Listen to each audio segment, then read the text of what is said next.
여러분 안녕하십니까? 행정학 강의를 담당한 박정석 강사입니다.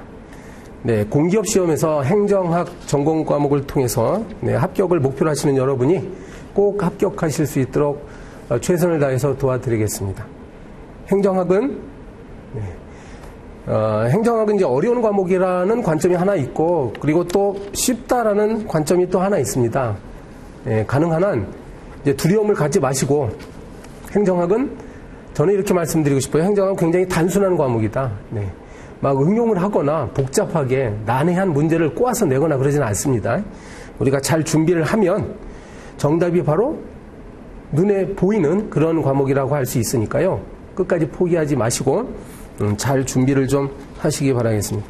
제가 가능한 한 최대한 여러분 잘 이해하실 수 있도록 쉽게 말씀드리고요. 그리고 시험에 꼭 나올 수 있는 부분들을 콕콕 찍어서 여러분에게 전달해 드리도록 하겠습니다. 여러분, 제 교재 16페이지를 같이 펴놓으시죠. 네, 16페이지. 제1장, 행정의 본질입니다.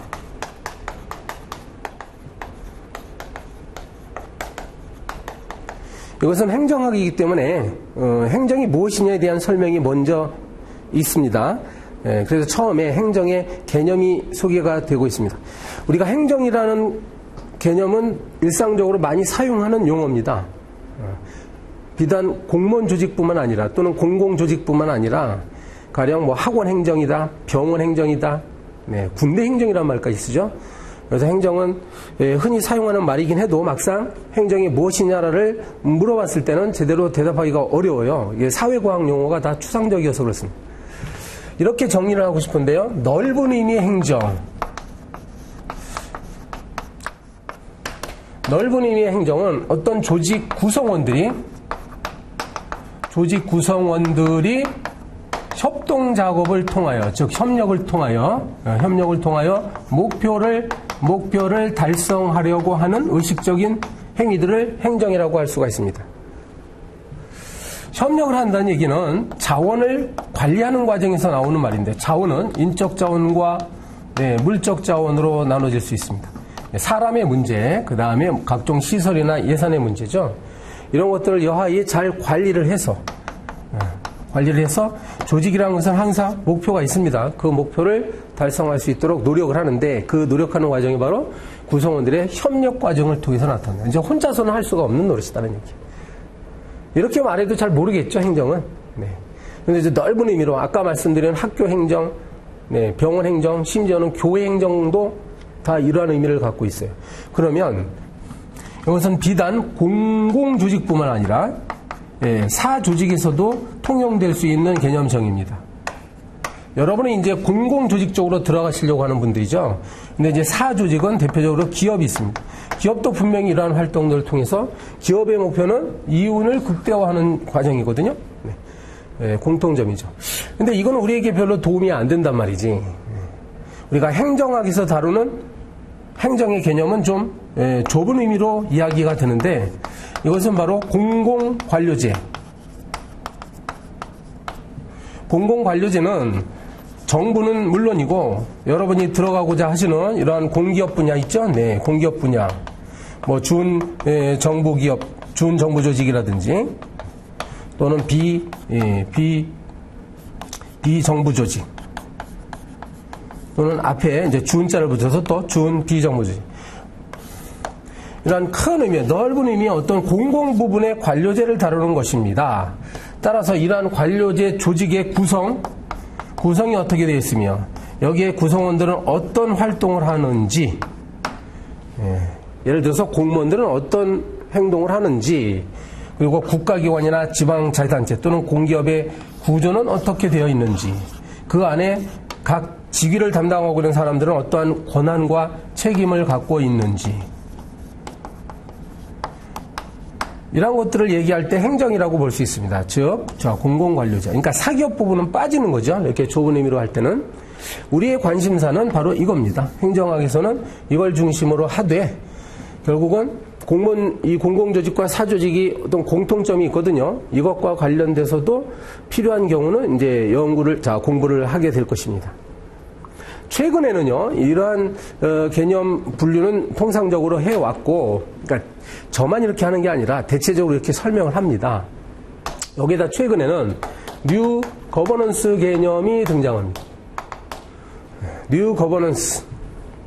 새로운 어떤 정치 방식이라는 뜻인데, 이것은 기존에 이렇게 정부가 있고, 그러니까 공공 부분이 있죠. 공공관료제가 있고, 시민사회에게 따로 분리되는 개념이 있어요. 예전에는 그냥 일방적으로 정부가 이렇게 공공 서비스를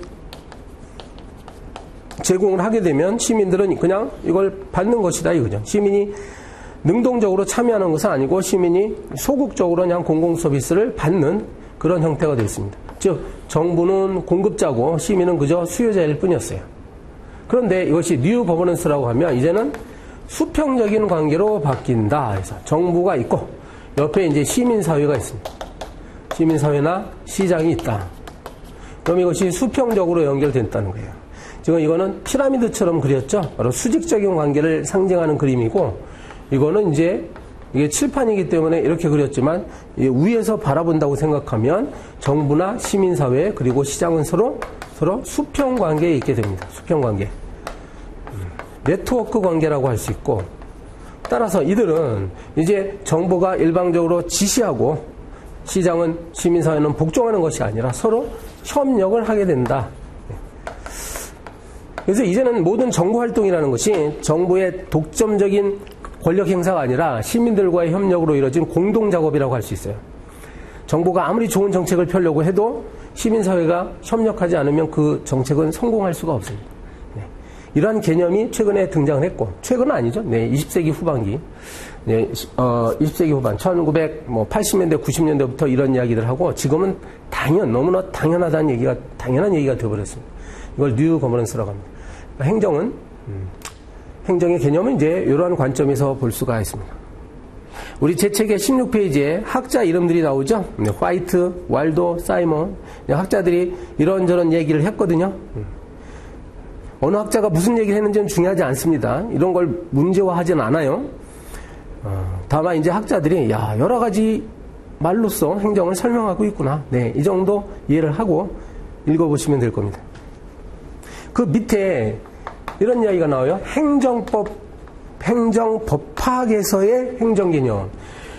행정법이라는 과목이 따로 있죠. 네, 행정법, 행정법학. 행정법은 행정을 다루는 법이거든요. 그럼 이제 행정법학의 교과서 1페이지에도 바로 이 이야기가 나올 거예요. 분명히 행정이 뭐냐. 네, 행정법학자들이 정의내는 행정은 우리 행정학자들이 내리는 것과 약간 다르죠. 관점이 또. 그래서 이 참고 삼아서 소개를 한 거니까 이것도 부담 없이 읽으시면 됩니다. 이걸 우리 시험에는 문제 내진 않으니까.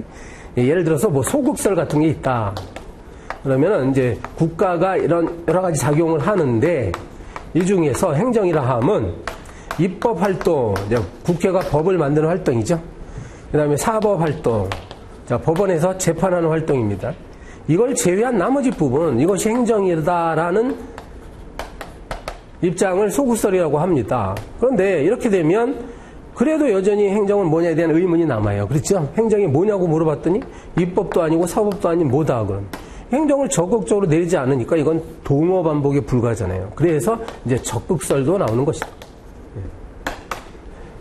행정이라는 것은 이제 공익을 추구하는 것이고, 공익을 추구하는 것이고, 그리고 적극적인 행위고 미래를 형성하는 행위라고 할 수가 있습니다.